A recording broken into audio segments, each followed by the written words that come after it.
This video shows the manual for disassembling and assembling the camshaft of the M274 engine.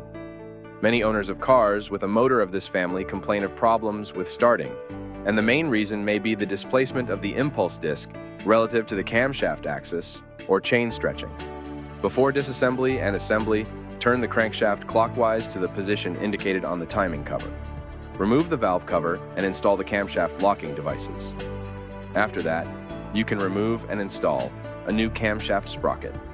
After the procedure is completed, check the correct installation of the pulse discs through the viewing hole.